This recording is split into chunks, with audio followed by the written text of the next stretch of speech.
Hello, welcome back to the Writing Lab workshop on personal statements, part 3. In this video, we will talk about two typical transfer questions having to do more with either a personal challenge or the type of cultural experiences that has shaped or formed who you are. So this is how they might be worded or something similar. They may ask what significant challenge, or it can also be a positive experience that has influenced your academic career. The cultural prompt usually will ask what type of background that you come from and what did you learn about who you are and how do you fit into the larger world as being a product of it. So we will again give examples, a telling version and a showing version to address these types of prompts. So for a significant life experience, what you want to cover is basically the facts, what happened, but even more importantly, what you want to cover is how did you learn about yourself or the wider world from that experience. And it would be especially good to focus on how this experience now empowers and prepares you for university challenges. So because this is a personal statement for admission into college, your stories should reveal something about who you are, but also points back to why you now want to go to school at this university. So we will talk first about how to describe challenging life experiences. So in this type of experience, you want to match the details to how important the effect of this event or experience has on your life. If it is something that impacted your life but wasn't so much something that shaped who you are, then it would be better to be descriptive. And you may not need that much detail because that can end up being melodramatic. However, if it is an experience that has really shaped who you are or the goals that you now have, those are the type of stories that you want to give more description of so that it shows its impact on your life. So here's an example of where telling may be more effective. If you were just wanting to describe a time when you had illness, you could say something like, I got very sick with pneumonia and as a result miss a few quarters of school or something like that. And this is using showing may actually be overly melodramatic and actually counterproductive. I tried to lie still, but shivers racked my body. By 3 a.m., all the bed sheets were soaked with sweat and I struggled to breathe. Because of the pneumonia, I had to miss my midterm exam and blah, blah, blah, blah, blah. So in recounting things like this, it probably is more effective to just tell and then give an explanation of what its impact had maybe on your academic career, especially if illness, really unusual extenuating circumstances had a negative impact on your transcript. You might need to explain that somewhere because nowhere else in your application may you have opportunity to explain it. So here's an example where it was a challenging life experience, but it really shaped who this person was and shaped a big arc of this person's life. In the telling version, it might go like this. I was born as the only girl in a family in China and was treated very unfairly.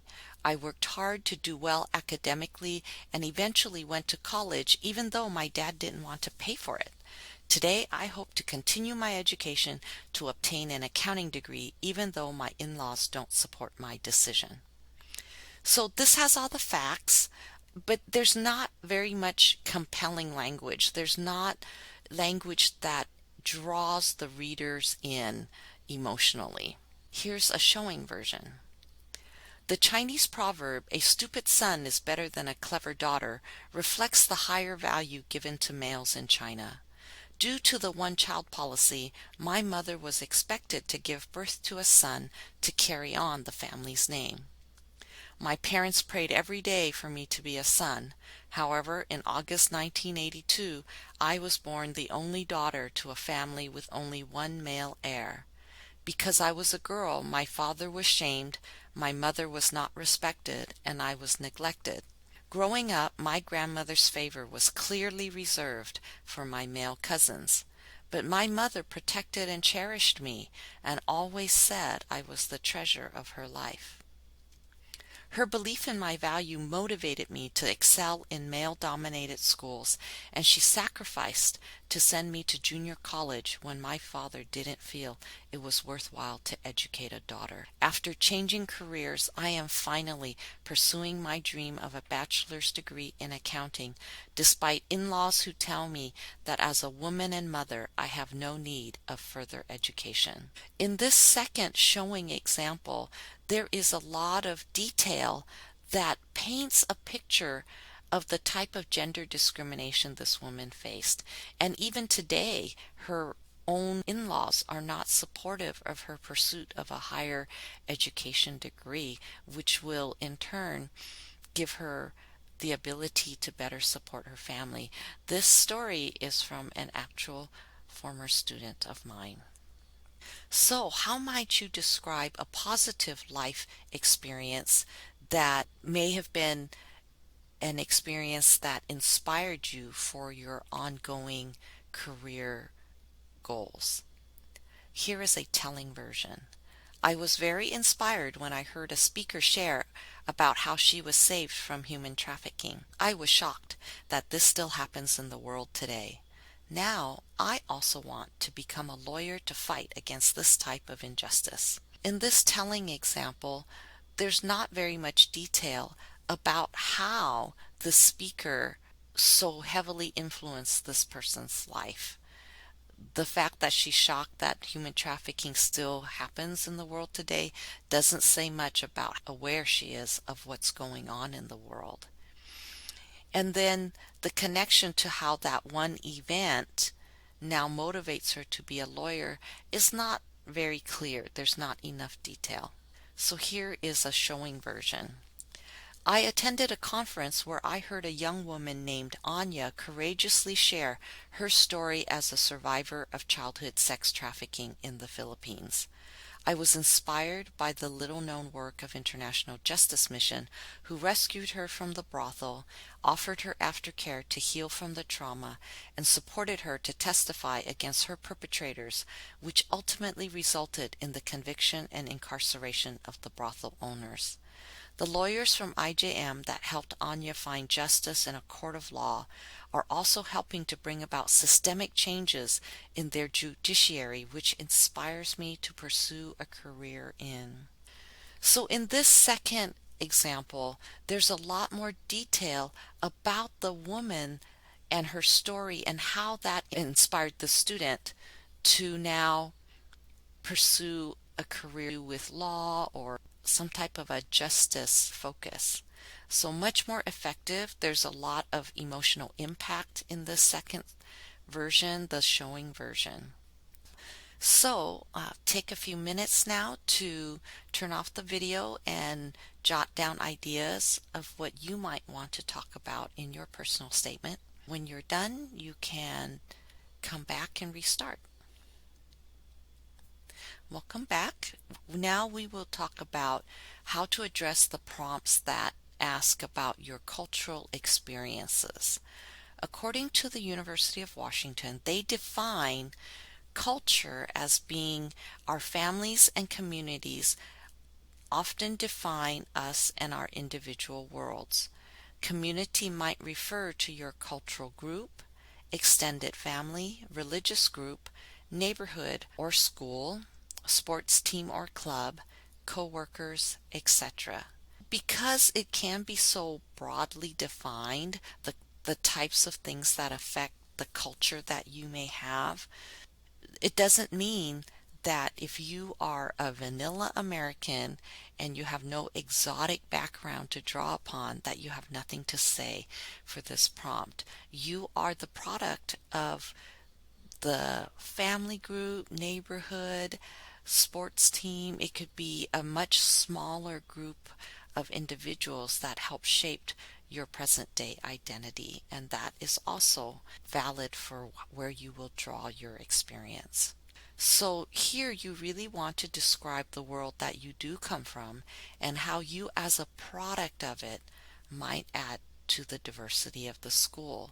So really what you need to describe is an experience that shows how you are mindful about yourself and how you fit into the world. What is your place in this world?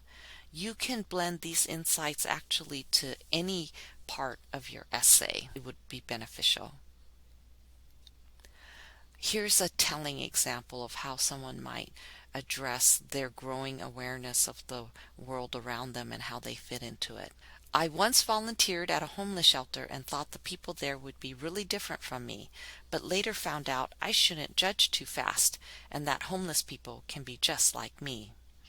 In this example, again, there's a lack of detail. Also, even though this person shows that there was growth, they shouldn't judge too fast, and that homeless people can be just like them, it doesn't show a lot of growth and how they grew. What was it that changed them to be less judgmental? And how did they find out that homeless people can be just like them? Here is a showing example that might be more effective. I once volunteered at a homeless shelter as part of my school's community outreach project. I was a bit judgmental at first. I thought people became homeless because they didn't want to work or were addicted to drugs or alcohol. I got to know a woman who had worked in Chicago as a teacher's assistant until her mother became ill. She had to sell most of her belongings to move back to Seattle. After paying off her mother's debts and funeral, she ended up living in her car, which has made it hard to find a new job. This experience helped me see that even if we appear different from others at first, we can care about the same things and can end up in the same place.